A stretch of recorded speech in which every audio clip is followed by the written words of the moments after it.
While packing my husband's travel suitcase, I found a condom in his pocket. I didn't say a word. I just pierced it with a pin and soaked it in ghost pepper extract. What happened next woke up the entire hotel. I'm Margaret, owner of Margaret's Garden, married to Richard for 28 years. He thought I didn't know anything, but the plants taught me that everything blooms in its due time. The morning sun was coming through the window of our bedroom, that same window we had chosen together when we bought the house, because the light was perfect for my orchids. Richard hummed a song while shaving in the bathroom. The sound of running water and the buzz of the razor had been the soundtrack of our mornings for almost 3 decades. I, as always, was in charge of the details. He was the man with the big ideas, the business trips that put food on the table, or so he always said. I was the woman with her hands in the dirt, the one who made sure his shirts were spotless and his suitcase was ready for the next flight. My business, Margaret's Garden, was my pride, an oasis of rare flowers and plants in the middle of the city that I had built myself, from the first seed to the last floral arrangement. But to him, it was always just Margaret's hobby, something pretty that kept me busy. Honey, is the suitcase almost done? He yelled from the bathroom, his voice muffled by shaving cream. The flight leaves in 3 hours, and I don't want to be rushing. Almost there, Richard. I'm on it, I replied, carefully folding a pair of his dress pants. The black leather suitcase lay open on the bed, a void that I was in charge of filling with the order of our life. White shirts, blue ones, a gray one, socks rolled up like little snails, his favorite ties, the ones I had given him for past anniversaries. It was a ritual, a silent dance I knew by heart. He traveled at least once a month to the city to close important deals. I stayed behind, taking care of the house, the business, the life we had built. It had always been this way. I trusted him. Or rather, I had decided to trust him, which isn't the same thing. Trust is something you hand over without thinking. Deciding to trust is an act of will, a choice you make every single day, despite the little doubts that sometimes, like weeds, try to grow in your heart. I was about to close the suitcase when I remembered the sport coat he had worn the night before at the dinner with his partners. He had left it hanging on the back of a chair. I went to get it. It was linen, sand-colored, perfect for the weather in the city. Before folding it, I checked the pockets out of habit. I always did. Once I found a restaurant receipt that almost went through the wash. Another time, the keys to the company car. It was a mechanical gesture. One last check. I slipped my hand into the inside pocket, the one that rests against the chest. My fingers brushed against something small, square, with sharp edges. I thought it would be a business card, maybe a sugar packet he saved from his coffee. I pulled it out. The world stopped. The morning light I loved so much suddenly felt cold, clinical. Resting on the palm of my hand, right over the lines that told the story of my life, my work, my caresses, was a small, bright blue foil packet. A condom. Not just any condom, but one of those that promise exotic textures and sensations, the kind you see in late-night commercials. The brand was completely unknown to me. We hadn't used those things in years, not since we decided our family was complete with our 2 boys, now grown men. And when we did, they were the usual ones, from the boring box at the pharmacy. My first reaction was absolute silence. My heart began to pound with a force that echoed in my ears, drowning out the sound of Richard's razor in the bathroom. I stared at the little blue packet as if it were a venomous insect. The air caught in my chest. I didn't drop it. I didn't throw it away. I just stood there in the middle of our bedroom, the proof of his betrayal turning my skin ice cold. Slowly, I slipped it back into the pocket of the coat. I folded the garment with robotic precision, as if nothing had happened, and placed it carefully on top of the ironed shirts. I closed the suitcase. The latches made a loud, definitive click, like the period at the end of a sentence that changed absolutely everything. If you have ever felt that the person sleeping next to you every night was actually a complete stranger, hit like on this video. You will understand exactly why I am saying this. I went down to the kitchen, my legs trembling. I poured myself a glass of water and drank it in one gulp, but my thirst wouldn't go away. It was a thirst for something else, a dryness in my soul. I rested my hands on the cold granite counter and took a deep breath, trying to get my thoughts in order. My treacherous mind started looking for excuses, weaving alibis for him. Maybe it was a joke. Yes, that had to be it. Some idiot friend like his partner Robert, who always made tasteless jokes, must have slipped it into his pocket without him noticing at dinner last night. The idea was so absurd that for a second I clung to it like a life preserver. Richard wasn't like that, but desperation makes you believe in miracles. I repeated to myself that this had to be the explanation.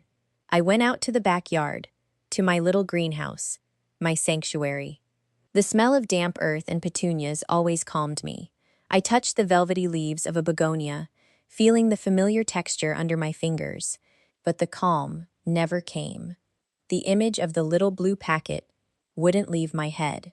What if it wasn't a joke? What if it was exactly what it looked like? Then, like a lightning bolt, another memory hit me. About 2 weeks ago, while gathering the laundry, I noticed a strange smell on one of his shirts, a heavy, sweet woman's perfume that was definitely not mine. I wear a light lavender cologne, one I make myself with flowers from my garden. When I asked him about it, he laughed. "Oh, Margaret, what an imagination you have. It was probably just some client at the office who hugged me after closing a deal. You know how some of them are, very affectionate. And I, like a fool, believed him, or decided to believe him. I asked him to please be more careful, that I didn't like other women hugging him. He patted me on the cheek. Of course, my queen. Do not worry about nonsense. Nonsense. The perfume, the condom, the pieces fit together with a painful clarity. It wasn't a joke. It wasn't a misunderstanding. It was a plan. This trip to the city wasn't just for business. He was going to meet her. The rage started to rise through my body. A hot tide that burned away the fear and the sadness. Who was she? A client. His new secretary. That young girl who answered the phone with a sing-song voice. How long had this been going on? The questions bombarded me, each one more painful than the last. I felt humiliated, stupid. 28 years of my life, of my loyalty, of my love, reduced to a shiny blue packet in the pocket of his coat.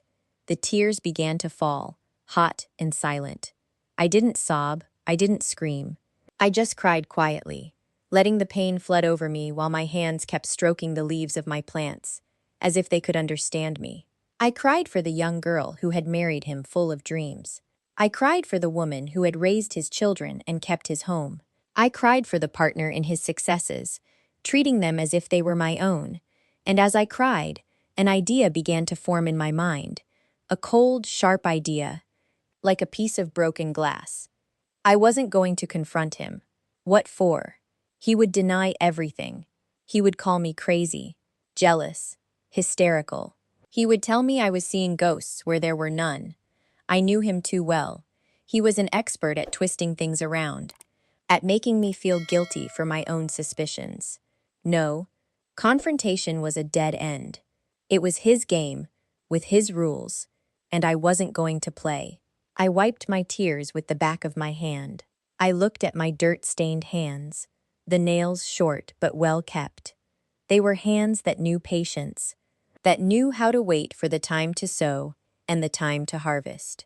Hands that knew how to nurture life, but also how to prune what is dead, what is no longer useful. A strange, icy calm took hold of me. The pain hadn't left, but now it was buried under something bigger, something stronger. A steel determination. I was no longer the cheated wife crying among her flowers. I was Margaret, the owner of my garden and my life. And nobody, not even the man I had shared my bed with for 28 years, was going to turn my garden into a desert. I went back inside the house. Richard was already out of the bathroom, dressed and combed, smelling of his usual aftershave. He smiled at me from the kitchen doorway. "Ready to say goodbye to your hard-working husband, my love," he said, opening his arms for a hug. I walked toward him and let him hold me. I rested my head on his chest, the same chest where I had sought comfort on so many nights. I inhaled his scent, the mix of aftershave, soap, and his own skin. And underneath it all, in my memory, I could smell the sickly sweet perfume of the other woman. I hugged him back, squeezing just a little tighter than usual. "Of course, honey. Have a very productive trip," I said, and my voice sounded incredibly normal, serene. I will. This contract with the construction guys is key," he said, kissing my forehead. "I have got 2 days of intense meetings ahead of me. I will barely have time to breathe." Liar. The word echoed in my head, but my face showed nothing. I smiled at him. A perfect smile. The smile of the understanding, supportive wife I had always been. "I know. You work too hard. When you get back, I will make your favorite dinner." "That is my Margaret," he said, giving me one last pat on the back before letting go. "All right, I am off. The cab should be here any minute. The suitcase is by the door. Yes, all set. Do not forget anything. Trusting you is impossible. You are the best," he said, blowing me a kiss before walking out of the kitchen.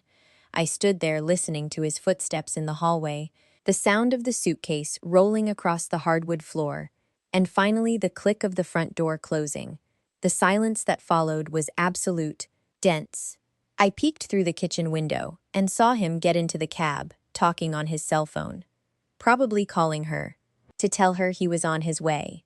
The car drove off down the tree-lined street, disappearing from my sight, and then I finally allowed myself to truly breathe. There was no time to lose. I took the stairs 2 at a time, with an energy I didn't know I had. I walked into our bedroom, now strangely empty without him, and opened the suitcase that was on the bed.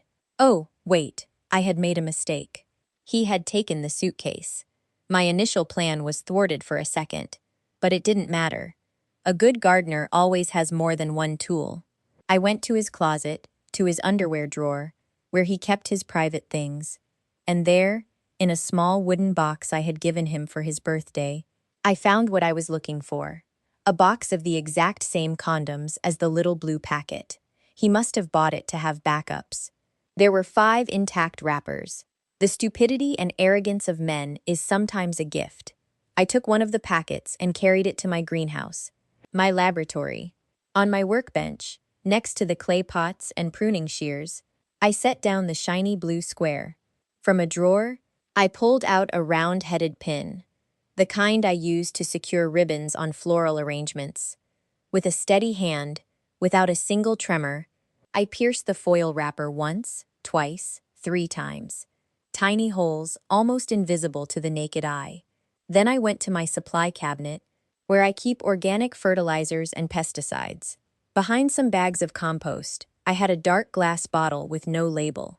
It contained pure capsaicin extract, pulled from the ghost peppers I grow in a corner of the greenhouse. I use it in highly diluted doses as a natural repellent for the most stubborn pests.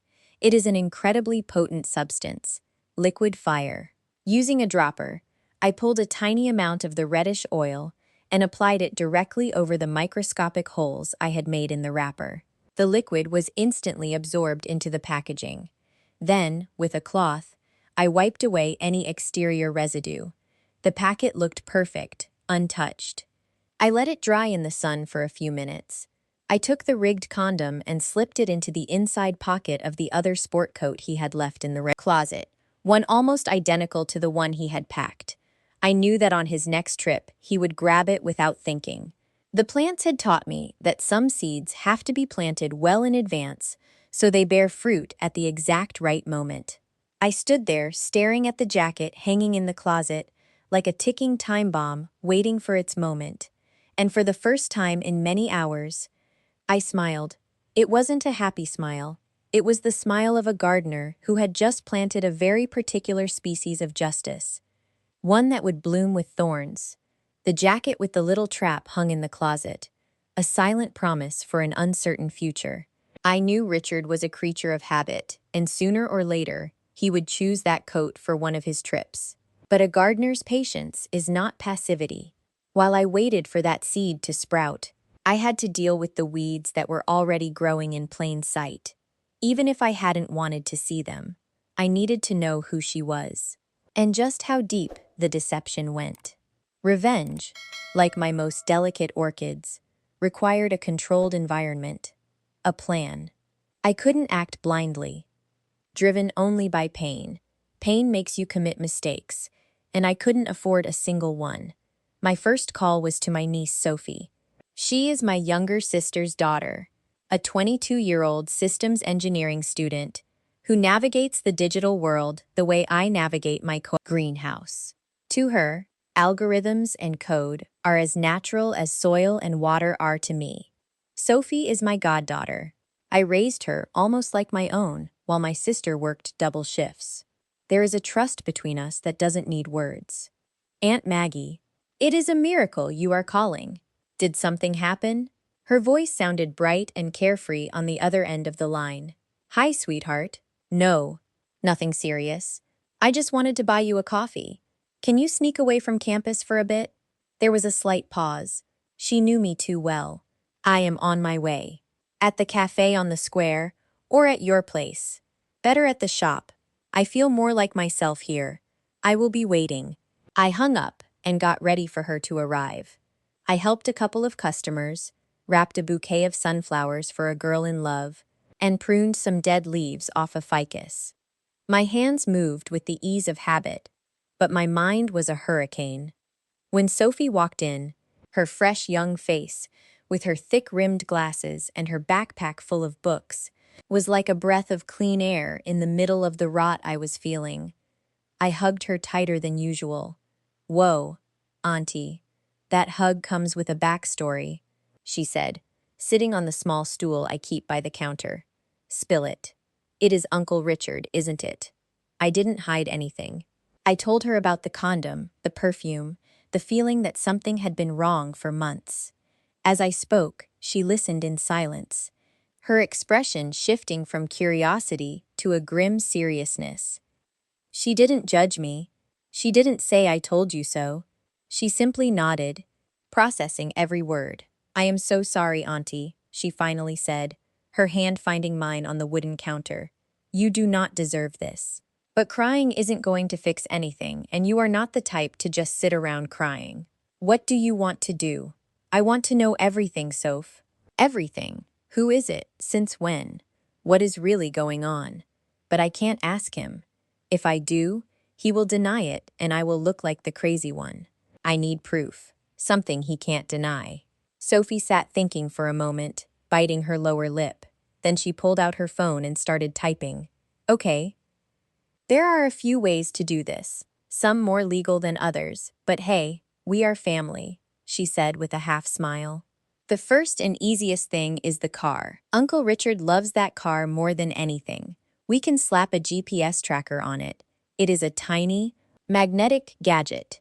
You stick it under the chassis, and it tells us in real time exactly where he is. We can see if his business meetings are in offices or other kinds of places. I nodded. It was a good start. And what else? The second thing is trickier, but way more effective. His cell phone is a goldmine, but it is locked down. What we can do is give him a gift. Something for his office. A new digital picture frame, for example. I can get you one that looks completely normal, but inside, it has a voice-activated microphone that records everything to a cloud server only we can access. The idea made my blood run cold, but it also made me feel a power I had never experienced before. The thought of listening to his secrets, of stepping into his hidden world without him knowing, was terrifying and fascinating all at once. Do it, I said, and my voice sounded steadier than I felt. Get me both things. I will pay you whatever it costs. Do not worry about the money, Auntie. Consider this a favor for all the times you saved me from my mom's lectures. I will bring you everything tomorrow afternoon. You just think about how you are going to give him the gift, without him getting suspicious. That same night, when Richard called from his hotel in the city to say goodnight, I played the perfect wife. I asked about his meetings, told him I missed him, shared a meaningless anecdote about a customer. He, on the other hand, sounded tired, distant. It has been an incredibly long day, my love. Tomorrow will be the same. I just want to sleep. Of course you wanted to sleep. You probably weren't alone. As he talked, I stared out the window at the full moon illuminating my garden, and I felt a part of me becoming just as cold and distant as that moon. The next day, Sophie showed up at the flower shop with a small box and a paper bag. Inside the bag was the tracker, a black cube smaller than a matchbox. In the box, an elegant, dark wood digital picture frame. The tracker has a battery that lasts a month. It is already activated and linked to an app I installed on your phone. You just have to walk up to the car and stick it to some metal part underneath. Best to do it at night when no one sees you, she explained quietly. And this is the picture frame. It is all set up. All you have to do is load it with photos of us, the boys, the family. He plugs it in at his office, and that is it. It will start recording the second it detects voices. I will show you how to access the files. That night, I waited until the streetlights dimmed and silence took over the neighborhood. With my heart in my throat, I slipped out to the garage. Richard hadn't returned from his trip yet. I crouched down next to his precious German sedan. I felt the cold concrete on my knees and blindly stuck the small device to the undercarriage. The metallic click of the magnet grabbing hold sounded like a gunshot in the dead of night. I stood up, brushed the dust off my pants, and went back inside the house, feeling like a criminal in my own home. Richard came back the following day with gifts and smiles. Perfume for me.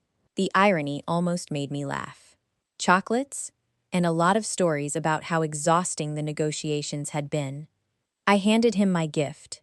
Look, honey, I saw this and thought of you, so you can have your family close by at the office and not feel so lonely.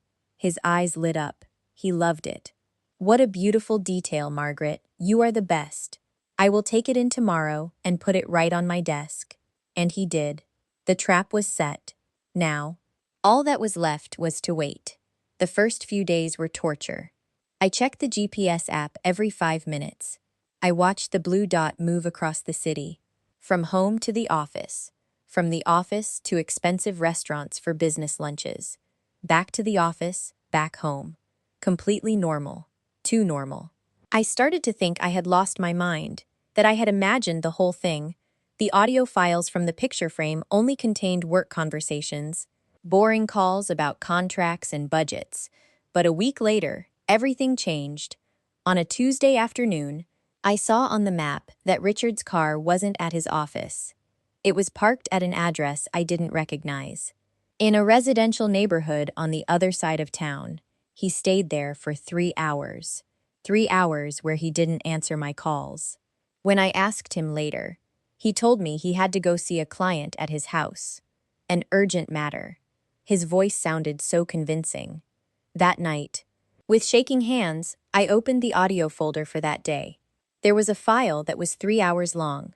I put on my headphones, the same ones I used to listen to music while repotting my bonsai trees, and hit play. At first, there was only the hum of the office. Then, Richard's voice. Yes, cancel my 4 o'clock. Something personal came up. See you tomorrow, Irene. Irene, his secretary, the girl with the sing-song voice, but the voice that answered wasn't hers. Of course, Richard. Have a great time. No, it wasn't Irene. It was a voice I knew. A kind, professional voice that had been inside my own home. Lauren. The interior designer Richard had hired 6 months ago to help me modernize the house. The woman I had served coffee to in my own living room, while she gave me tips on how to reorganize my closets. The woman I had confessed to, in a moment of weakness, that I sometimes felt a little lonely, with Richard traveling so much. I felt a violent wave of nausea. I paused the recording. I couldn't keep going. I walked to the bathroom and splashed water on my face, staring at myself in the mirror. The woman looking back at me had eyes wide with panic. Lauren. Sweet, efficient Lauren. It couldn't be. But I had to know. I had to hear the rest. I went back to my greenhouse, my only refuge. I forced myself to put the headphones back on. I took a deep breath and resumed the track. For almost an hour, there was only silence. Then, the sound of a door opening and Richard's voice, but different, more relaxed, intimate. I am here. My life. And then her voice, clear as crystal. You took your time, baby. I was already missing you. It was her. It was Lauren. I listened to the sound of their kisses, their laughter. I listened as he complained about his day, about a deal that wasn't going well. And I listened to her comfort him, telling him he was the best, the smartest, using the exact same words I had used for years. And then, they started talking about me. And Margaret doesn't suspect a thing, Lauren asked. What is she going to suspect? She lives in her little plant world. As long as she has her garden, she is happy. She is a saint, poor thing. Sometimes I actually feel sorry for her. Sorry. Pity. The word pierced me like an ice-cold knife. He didn't feel love or respect. He felt pity for me. Well, I do not feel sorry for her at all, Lauren said, her voice no longer sweet, but sharp, dripping with resentment. It is her fault we can't be together properly. When are you going to leave her, Richard? We have been doing this for almost a year. You said after the summer. Patience, baby, patience. I am fixing things. It is not that easy. There is her business, the house. Everything is in both our names. If I divorce her now, she keeps half of everything, and I am not going to let that old woman keep what I have worked for my whole life. That old woman. That is what he called me. The old woman who ironed his shirts. The old woman who cooked his favorite meals. The old woman who had raised his kids. But what came next was what broke something inside me forever. I have the power of attorney almost ready, Richard said, his voice dropping to a conspiratorial whisper. My lawyer, Robert, is helping me. We will make it look like she signed it a while ago, back when she was still lucid. With that, I can sell the house without her even knowing. We will say we need the cash for an investment. And she is going to buy that, Lauren asked, in disbelief. Of course she will. Lately, she has been very distracted, forgetting things. I have been hiding her keys myself, moving her things around so she feels confused. It is easy. A couple more months of this, and even the boys will think their mom is losing her mind. I will tell her it is what is best for both of us, that we will move to a smaller apartment and I will manage the money. With the sale of the house and a loan I am taking out under the company's name, we are out of here. We start fresh somewhere else, just you and me. And her, she will be left with her little plants and a miserable pension. I ripped the headphones off. The silence in my greenhouse was deafening. This wasn't just infidelity. It was a plot to destroy me, to steal my house, my security, my dignity, to have me declared insane. The man I had built a life with was, brick by brick, demolishing it behind my back. And with the help of a woman I had welcomed into my home, the pain was so massive, so physical, that I doubled over the workbench, fighting for breath. There were no more tears. Tears were for the betrayal of the heart. This was something else. This was war. I stood frozen for what felt like an eternity, the smell of damp earth filling my lungs. Then, very slowly, I straightened up. I carefully placed my phone on the table next to a small clay pot. I looked at my dirt-covered hands. They weren't shaking. They were still, firm. I balled them into two tight fists, feeling my own nails digging into my palms. It was over. The pain was over. The doubts were over. The cheated wife was over. Now, I knew exactly what to do. From that moment on, a glacial calm settled inside me. The plan was no longer just a ghost pepper condom. That was child's play. This required a real strategy. The first thing I did was call Sophie. I have everything, I told her, my voice flat, devoid of emotion. I need you to come over and make a backup of these files in 3 different places. And then I need you to get me the number of the most vicious divorce lawyer in this city. While I waited for Sophie, I started moving. I went to our study, opened the safe we shared, and pulled out the deed to the house. the incorporation papers for my business, our life insurance policies. I threw it all into a box, along with my jewelry and some cash savings I had stashed away. When Sophie arrived, I handed her the box. Keep this at your place. Do not let it leave your apartment for any reason in the world, I ordered. She looked into my eyes. She saw the steel determination that had replaced my sadness, and she simply nodded. The lawyer Sophie recommended was named Irene Vance. A woman my age, with short gray hair and a gaze that looked like it could cut through walls. I told her the whole story. I made her listen to the audio files. She showed absolutely zero surprise. She listened to everything with an impassive expression, taking notes on a legal pad. Margaret, what your husband is planning is called fraud, embezzlement, and financial abuse. And we are going to destroy him, she said, with a calmness that gave me immense confidence. But we have to be smarter than him. We are going to let him move forward with his plan. Let him process the fake power of attorney. Let him try to sell the house. We will collect every single piece of evidence, and when he has swallowed the hook whole, we will yank the line. I walked out of her office, feeling stronger than ever. I had a plan. I had allies. And I had a cold fury serving as jet fuel. That night, Richard and I ate dinner together, just like any other day.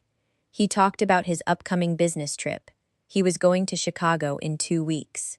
It gets pretty warm up there this time of year. I think I will take the sand-colored linen coat, the lightest one. I felt a tiny vibration inside me, a spark of fire in the middle of the ice. The seed I had planted weeks ago was about to sprout. Of course, honey, I replied, pouring him a little more wine. I will have it ready and ironed for you. Do not worry about a thing. He smiled at me. That condescending smile of a man who thinks he is the king of the universe. He had no idea his universe was about to collapse. Later, when he was already asleep, snoring softly beside me, I went to my greenhouse. Not to cry, but to work. I turned on the small lamp over my table and sat in front of my oldest bonsai, a juniper I had been tending to for 20 years. I picked up my pruning shears, the sharpest ones I owned, and began to shape it. With precise, methodical movements, I cut away the excess branches, the ones growing in the wrong direction, the ones stealing strength from the main trunk. The sharp snap of the shears cutting wood was the only sound in the stillness of the night. Some branches have to be cut off at the root so the tree can survive. And I was ready to start pruning. The 2 weeks that followed were the strangest of my life. I was living in 2 parallel realities. In one, I was the same Margaret as always. I woke up early, brewed the strong coffee Richard liked, watered my plants, ran the shop with a smile, and listened to my customers' stories. At night, I served him dinner, we discussed the news, and we went to sleep. He would pat my shoulder and say, "Get some rest, my love." And I would answer, "You too, honey." But in my other reality, the one I lived on the inside, I was a general on the eve of the final battle. Every gesture of kindness was a tactical maneuver. Every smile, camouflage. Every "I love you" that came out of his mouth was a lie that I collected and stored as ammunition. My lawyer, Irene Vance, and I spoke almost daily. She instructed me not to change absolutely anything about my routine. Make him feel safe, Margaret. Make him believe he has total control.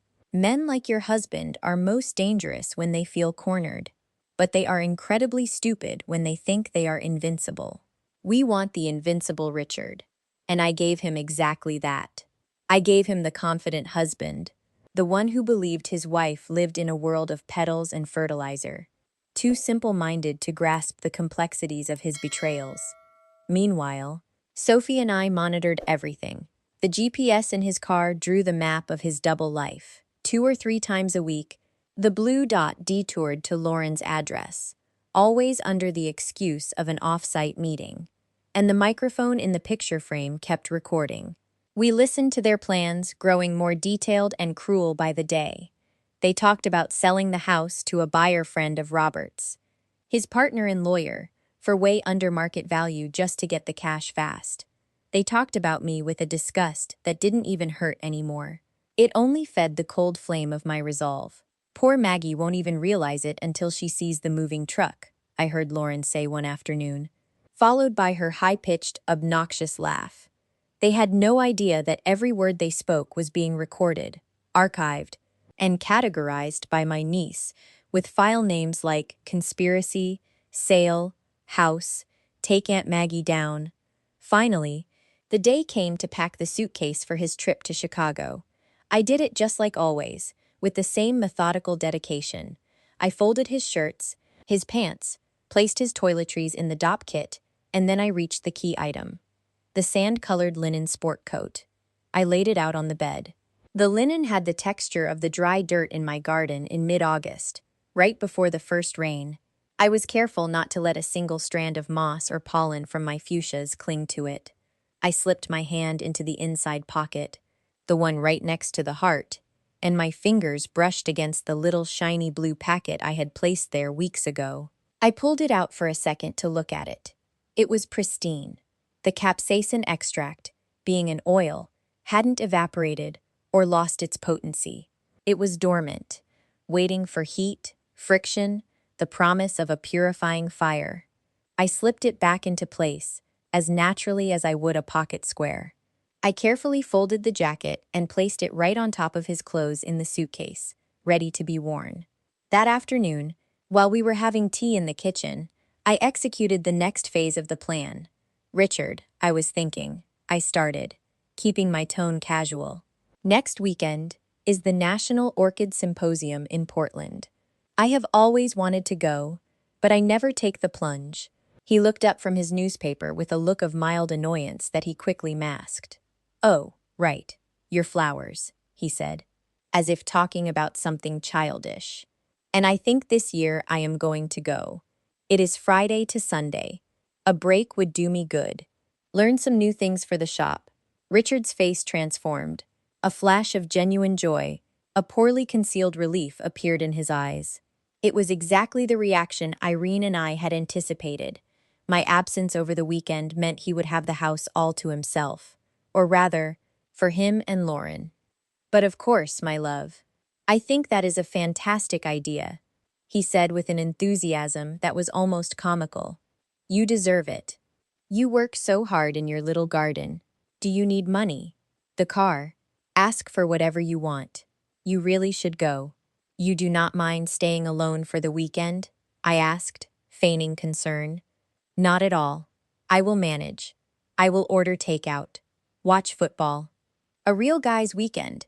Go on, Maggie. Go and enjoy your orchids. I stood up and kissed him on the cheek. Thanks, honey. You are the best. I know, he replied, turning back to his paper, already plotting his own weekend of business. The next few days flew by. He left for Chicago on a Wednesday morning. From the doorway, he blew me a kiss. Behave yourself, my queen. I will call you tonight. I nodded and smiled. While on my phone, I watched the blue GPS dot move inexorably toward the airport. My own trip to the supposed symposium wasn't until Friday, but my base of operations was already set up. I wasn't going to any convention. I was moving into Sophie's apartment, our war room. Friday morning, I packed a small bag with a few things just to keep up appearances. I blew a kiss goodbye to the house, to my plants. I will be back soon, and everything will be different, I whispered. I drove to the modern high-rise where my niece lived, right in the heart of the city. Her place was the exact opposite of mine. Minimalist, packed with screens, with a single, half-dead plant in a corner that she called her science project. Auntie, welcome to the bunker, she said, hugging me at the door, ready for the show. More than ready, sweetie. Sophie had set up a command center in her living room. A large screen displayed the map with the location of Richard's hotel in Chicago. On another, she had the audio files open and a dozen windows with data I didn't understand. Okay, Auntie, sit rep, she said with the deadpan seriousness of a military strategist. Uncle Richard landed in Chicago 2 days ago. The GPS confirms he went straight to the Emporium Hotel, Presidential Suite, room 1502. The reservation is under his company's name. Now, for the good stuff. According to the airline database that I consulted, Lauren bought a ticket for the exact same day, on a flight that landed an hour later. And she is at the same hotel? I asked, a knot forming in my stomach. That is where our guy comes in, Sophie said, pointing to a chat window on her screen. Irene hired a private investigator in Chicago. Very discreet guy, goes by the Owl. He has been watching the hotel for 2 days. Confirmed Lauren arrived Wednesday afternoon and went straight up to Suite 1502. She hasn't left the room since, just ordered room service. We spent the rest of the day waiting. The waiting was the hardest part. To keep from losing my mind, I dedicated myself to saving Sophie's plant. It was a succulent, drowning from overwatering. With the patience my trade had taught me, I pulled it out of the pot, cleaned the rotting soil from its roots, and laid it out to dry on some newspaper. Sophie watched me, fascinated. How do you know how to do that? You have to know when to stop watering. Honey, sometimes the greatest act of love is stepping back and letting things breathe. At 8 p.m., the first message from the Owl arrived. We read it together on Sophie's phone screen. The Owl. Subjects just returned to the suite. He is carrying the sand-colored linen jacket. She has a shopping bag from an expensive boutique. They look like they are celebrating something. My heart skipped a beat. It was time. I pictured the scene with cinematic clarity. The door of Suite 1502 clicking shut softly. Lauren dropping the bags on the floor and throwing herself into Richard's arms. The pop of a champagne cork. I could see them toasting, their glasses clinking. To our future, my love, he would say. To our new life, far away from her, Lauren would answer. They would laugh. They would kiss.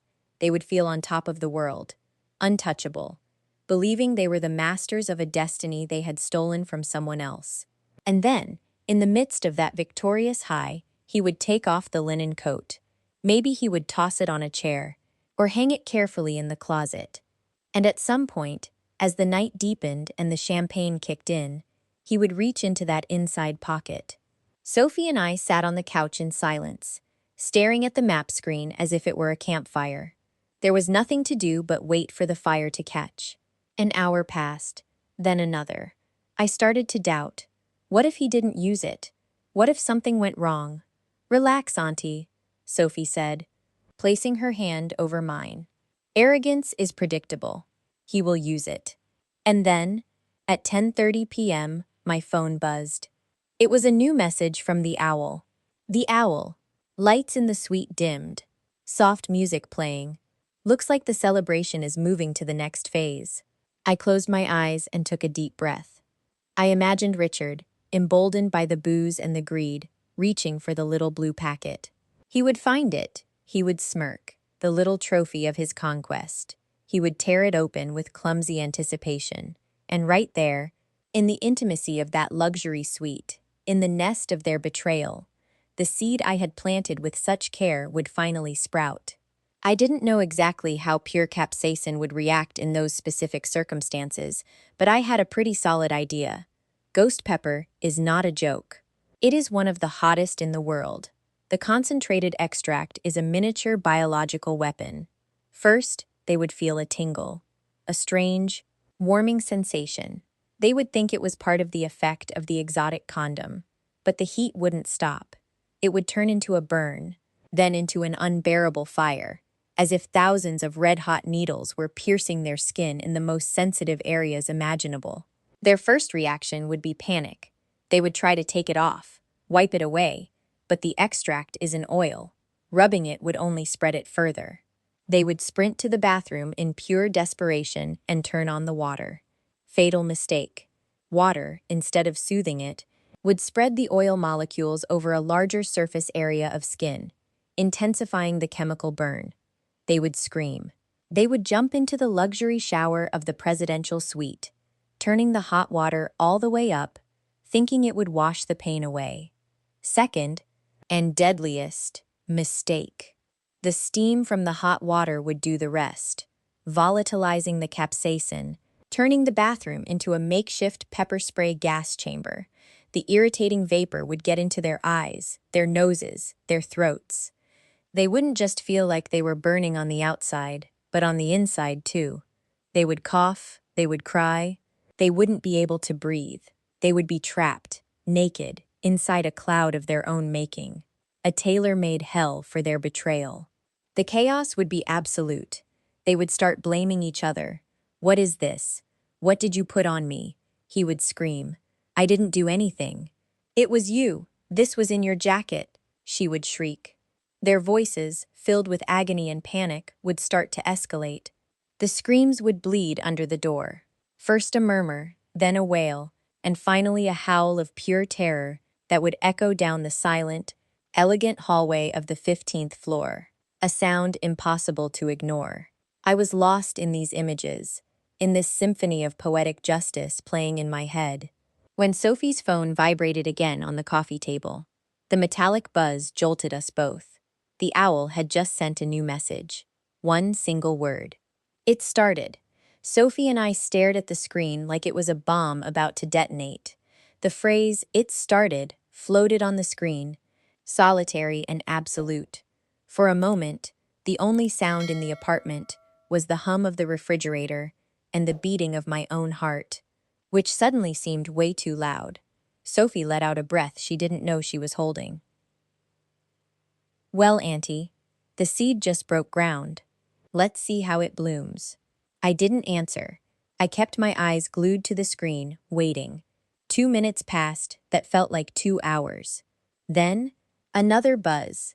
The owl. Hearing murmurs from the suite. Confusion. The music volume just went down.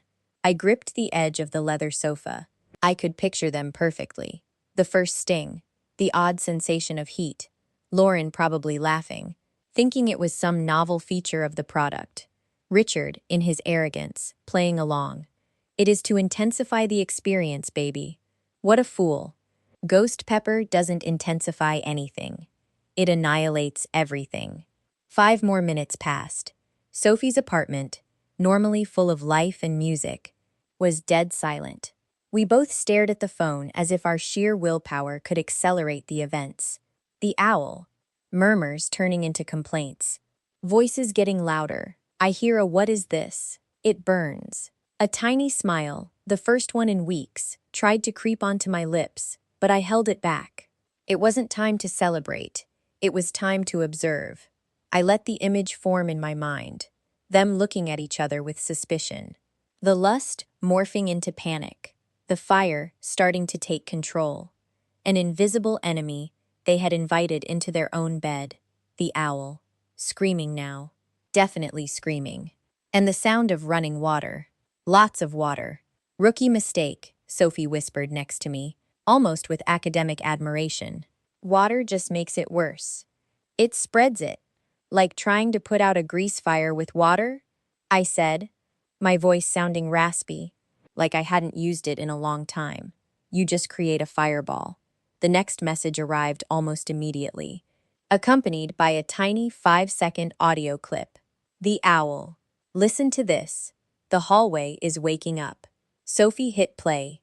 A high-pitched, feminine shriek ripped through the silence of the living room. "I am burning, Richard. Do something. I am burning." And then Richard's voice, deeper, but just as terrified. "I do not know what is happening. Call someone." The audio cut out. We looked at each other. Sophie's eyes were the size of saucers. I felt a wave of icy satisfaction wash down my spine. It wasn't joy. It was the feeling of natural order being restored. The feeling of a perfectly executed pruning. The public explosion didn't take long. The screams, now continuous, were impossible to ignore in the plush, hushed environment of the Emporium Hotel. The owl started narrating the scene in the hallway like a sports broadcaster. The owl. Door to 1504 just opened. Guy in silk pajamas steps out, looks pissed, glances at 1502 and says something like, "What the hell?" The owl. Now 1505. Young couple, look like honeymooners. The girl is peeking out, scared. Guy tries to act tough. Probably just the TV, he says. He doesn't even believe it. The owl. Security is here. Two guards knocking on the door of 1502. Everything all right in there? The only answer is more screaming and the sound of things smashing. I imagined the 15th floor hallway, the Persian runners, the warm sconce lighting, the heavy dark wood doors, and right in the middle of that elegance, chaos, bleeding out from under one of those doors, like dirty water staining a fine silk. The guests, poking their heads out. The comical Greek chorus of my little opera of misery. The businessman in 1504 was probably worrying about how the screaming would affect his morning's conference call. The honeymooners in 1505 would have a hell of a story for their future kids. The older woman in 1501, the type who complains about everything, was surely already dialing the front desk, furious. I pay a fortune for a night of peace, and this place sounds like an asylum. The owl. Night manager just arrived. Suit is flawless, but his face is pale. Trying to use the master key. Something is blocking the door from the inside. Probably the deadbolt. They locked themselves in their own hell, Sophie said, shaking her head. Oh, the irony. And then, in the midst of the escalating commotion, appeared the one element not even I, in my most calculating dreams, could have foreseen. My accidental ally, the owl. Unexpected development. A very sharp-looking older guy, maybe 60s, just got off the elevator. The manager sees him and almost passes out. Calls him Mr. Vance. Seems like a VIP. Manager tries to play it cool, but Mr. Vance walks straight toward the noise. Sophie frowned and started typing furiously on her laptop. Let's see. Arthur Vance. Chicago. Hotels. Got him, she yelled, spinning the screen toward me. Arthur Vance is the national president of the Hotel Owners Association. He is in Chicago for the annual convention that starts tomorrow, at this exact hotel. And judging by the hallway action, he must have the suite right next door. I couldn't help it. A dry, short laugh escaped my lips. The universe sometimes has an exquisite sense of humor. The ultimate representative of decency and premium hospitality in the entire country was about to witness the most indecent spectacle in the history of the Emporium Hotel, the owl. Mr. Vance walks up to the manager. What exactly is going on here, Robert? He asks. Guy is so calm it is terrifying. A domestic issue, Mr. Vance. A couple having a heated argument. We have it under control. The shrieks from inside immediately made a liar out of him. The manager, Robert, the exact same name as my husband's sleazebag lawyer partner. The world really is a small, miserable place. The owl. Mr. Vance isn't moving. Just stands there staring at the door. Protocol, Robert. What is the standard protocol for a situation like this? He is giving him a live pop quiz. Guards do not know whether to look at the door or the floor. This is pure gold. The iconic moment was being served on a silver platter. The manager, pressured by the ultimate boss, had no choice but to make a drastic call. The owl. They are going to breach the door. Manager gave the order. On 3. 1, 2, 3. I held my breath. The image froze in my mind.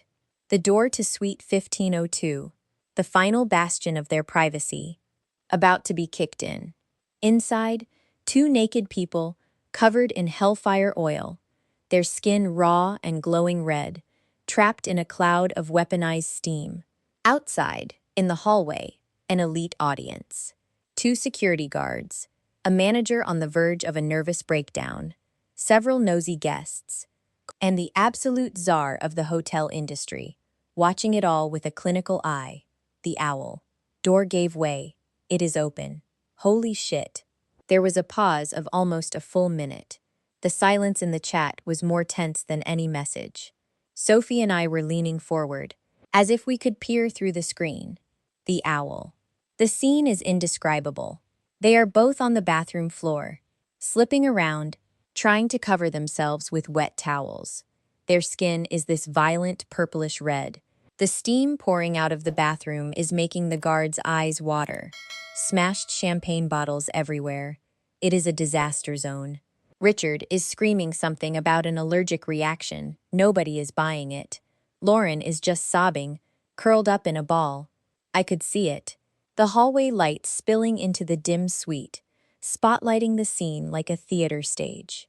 Richard's body, which used to look strong and protective to me, now looked pathetic, flabby, desperately trying to hide his nakedness and his absolute humiliation. And Lauren, the woman who wanted to steal my life, reduced to a shivering, blotchy mess on the marble floor. They couldn't defend themselves. They couldn't explain it. They were trapped in the epicenter of their own absurdity, exposed before a jury of strangers. The ghost pepper, my little gardener of justice, had done its job flawlessly, tearing out by the roots not only their pleasure, but their dignity. Tell me in the comments, would you have done the same thing I did? Or would you have stopped before going this far? That is when my personal cell phone, the one I wasn't using for the operation, started ringing. An unknown Chicago number lit up the screen. I knew exactly who it was.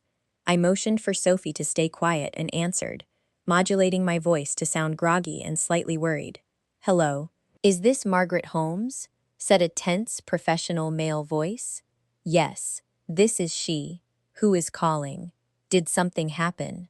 "Ma'am, this is Robert Fuentes, the night manager at the Emporium Hotel in Chicago.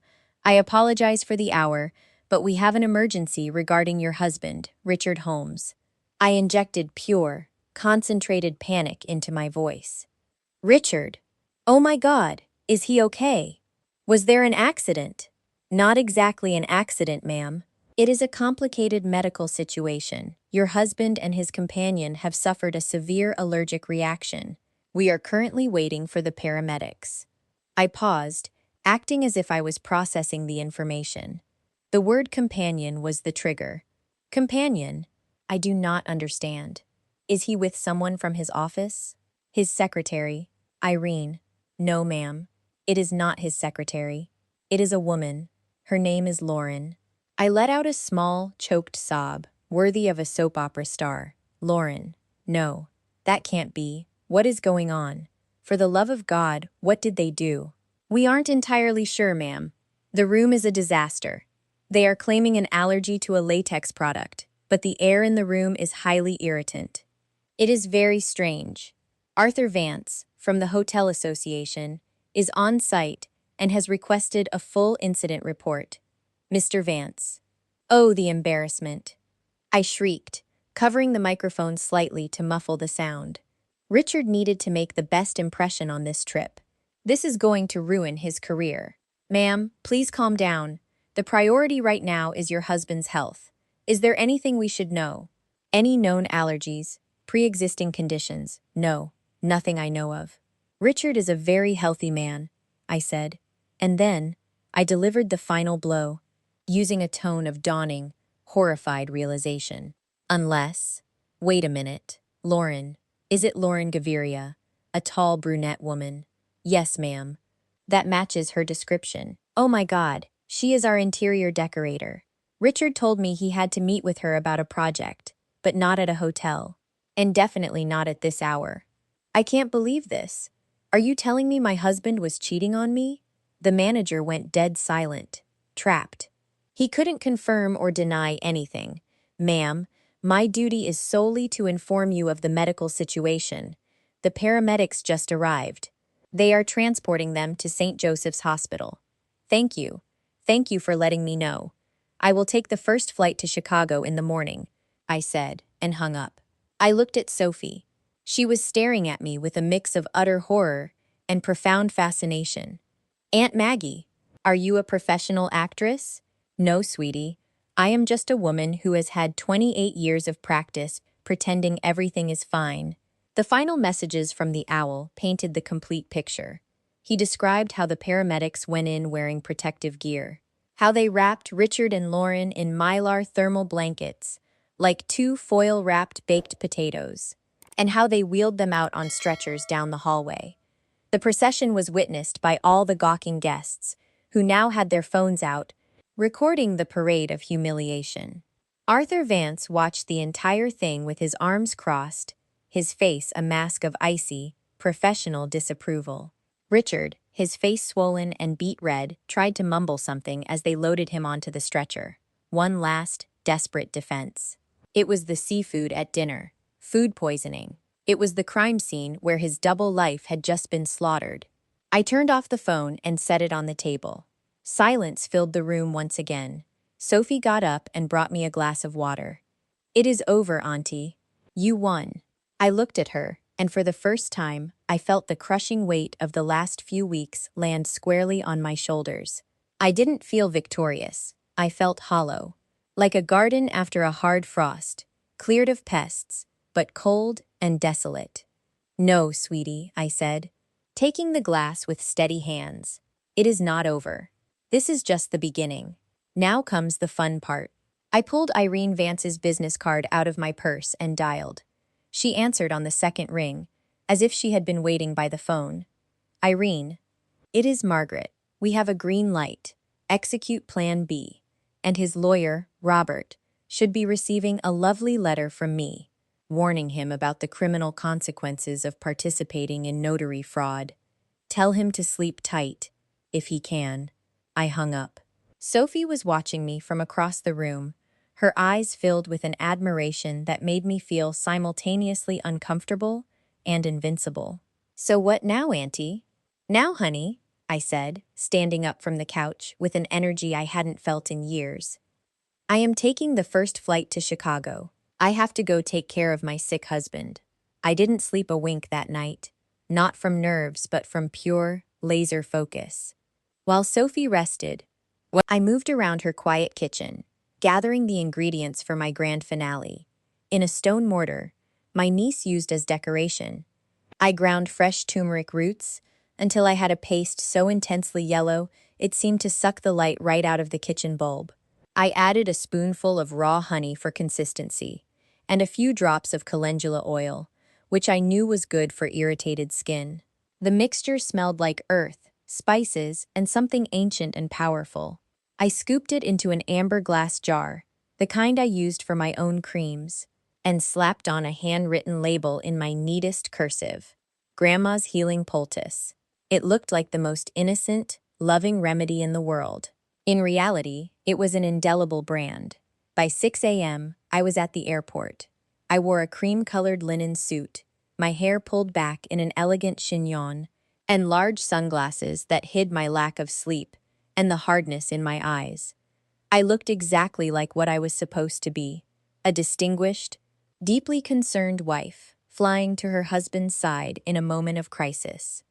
Nobody could have guessed the hurricane raging inside me. I landed in Chicago and took a cab straight to St. Joseph's Hospital. It was a modern building of glass and steel, cold and impersonal.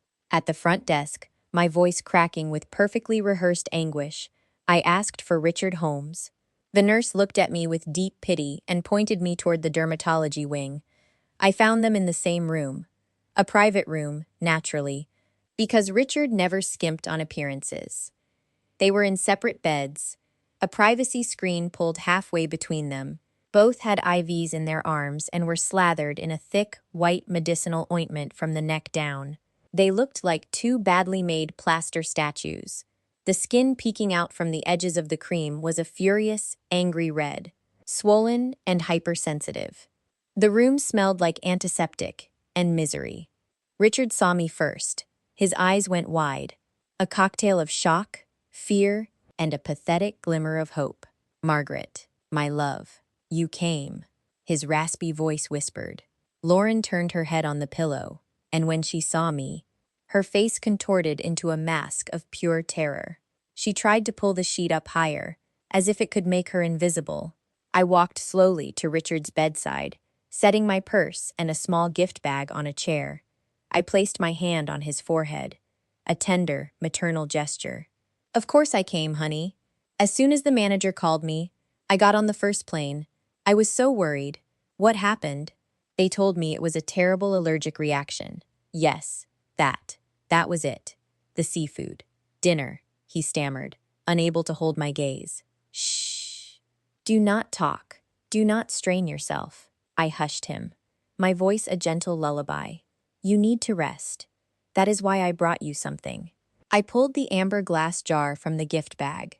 It is my grandmother's recipe, a turmeric and herbal poultice. She always used it for burns and skin rashes. It is a miracle worker. It will take the sting away and help it heal. I insisted with the doctor on call, and he gave me permission to apply it. He said since it is all natural, it won't interfere with their treatment. Richard's eyes welled up with tears of gratitude. In his absolute desperation, in his physical agony, he clung to my gesture of apparent grace, like a drowning man to a piece of driftwood. Thank you, Maggie. Always, always taking care of me. You are an angel. I snapped on a pair of latex gloves I had brought with me. Using a wooden spatula, I began to spread the bright yellow paste across his chest. The hospital's white ointment mixed with my poultice, creating a sickly, pale mustard color. The paste was cool, and it probably did provide a momentary wave of relief. This will help you feel much better, I assured him. Then, I stood up and walked over to Lauren's bed. She flinched instinctively. No, no, thank you. I am fine with the hospital's treatment. I looked her dead in the eyes. My expression was soft, but my gaze was forged steel. Do not be silly, dear. You are suffering too. And after all, you are my husband's partner. I have to take care of you too. Without waiting for her reply, I started slathering the paste on her arms and neck. Her skin, upon contact with the turmeric, seemed to absorb the pigment instantly. Within minutes, they were both completely coated in my home remedy. Two pathetic, yellowish figures in their hospital beds. They looked ridiculous. Marked. I peeled off the gloves, tossed them in the trash, and wiped my hands. There we go. Now, get some rest. The turmeric needs time to work. In fact, the yellow tint will stay on your skin for a few days, maybe a couple of weeks. It is part of the healing process. It means it is working. I went back to my purse and pulled out a thick manila envelope. I dropped it onto Richard's nightstand, right next to his water cup.